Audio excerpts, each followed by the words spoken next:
Hi friends, it's Shay. Welcome back to my channel. In today's video, I wanted to show you guys how I make Google Calendar a part of my productivity system and also how I make it look aesthetically pleasing so I actually enjoy looking at it.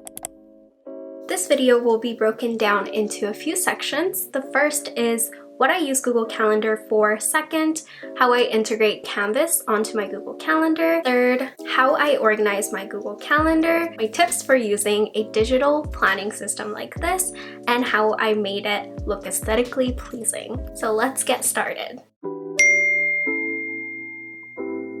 So Google Calendar is a part of my planning system. You can see my entire planning system by clicking the link below, but on my Google Calendar, I only add my class schedule, events, and for time blocking. You can see on my calendar that I don't completely fill it up most of the days, and that's because most of my time blocking actually coordinates to what I wrote in my planner. And in my planner, that's where I write a lot of detailed tasks. And some parts of my day, I just don't plan at all. For example, like my nighttime, it doesn't really matter what I do at night. I mostly care about optimizing my mornings and my afternoons because that's when my energy is at the highest. So I want to make sure that I get as many things done during those times.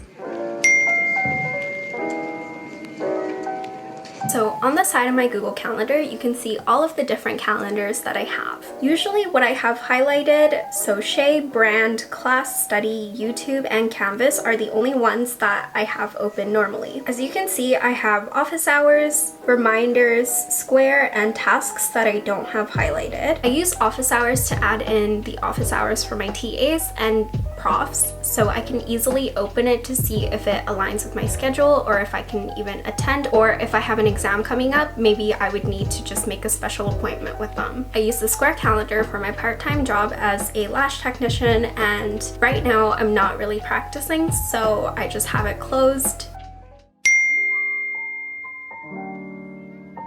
So first you want to go onto Canvas and then click on the calendar setting, then click calendar feed, copy the link that's shown there, and then go back to your Google Calendar, add the calendar from the URL, and that is how you integrate Canvas onto your Google Calendar. So if you have super organized profs, this is a great option because all of your due dates, events, and special things that are added onto Canvas will just be integrated into your Google Calendar, so you don't have to switch back and forth to plan.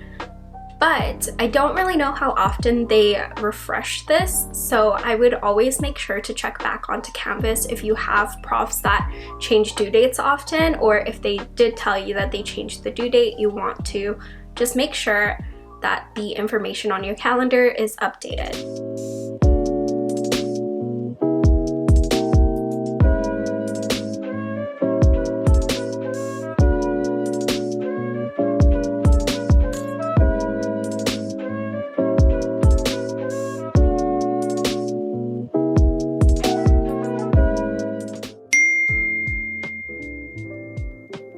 The first tip I have is to make sure that your Google Calendar complements your lifestyle. Depending on how you are used to planning, Google Calendar might look super overwhelming or super laid back. So if you're the type of person that gets overwhelmed easily, you want to make sure that you're not planning every single minute of your life. Instead, you have these general time blocks and a lot of room for random things to happen during the day. The reason why I recommend using a Google Calendar instead of an hourly planner is because a lot of what happens in university is repetitive, and you don't want to waste time just writing down the same thing every week. Second tip is to write down your office hours. You have no idea how useful this is until you actually do it. Before I did this, I found myself always needing to go to office hours and then missing them because I didn't actually know that they conflicted with my class schedule. My third tip is to always carve out time for unexpected things. So even if you're great at time management, you can't control all of these random things happening to you. For example, you might lose a file, you might end up forgetting to save and closing a file, so you have to redo a lot of the work. or just random things like that. If you schedule every single minute of your life like it's going to go perfectly, you're always going to be behind. So you want to make sure you have some kind of time during the day or right at the end of the day to do all of those catch-all items that randomly came up in the day.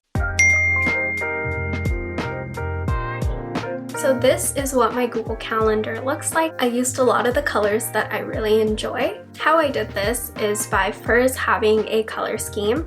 So these are the colors that I use for my brand, but you can always pick random color schemes by going onto this website. And then you need to create a new calendar for each section or each category of your life, and then set that calendar to the color scheme that you found. I also try to use the same formatting for all of the class schedules because I think it looks the best if, for example, you use all caps or all lowercase, or if you use dashes or semicolons, and to just keep the formatting the same so it looks super organized. So that was how I used Google Calendar in college. If you have any other tips and tricks, let me know in the comments below. As always, thank you for staying until the end of the video, and I hope you have a sunny day.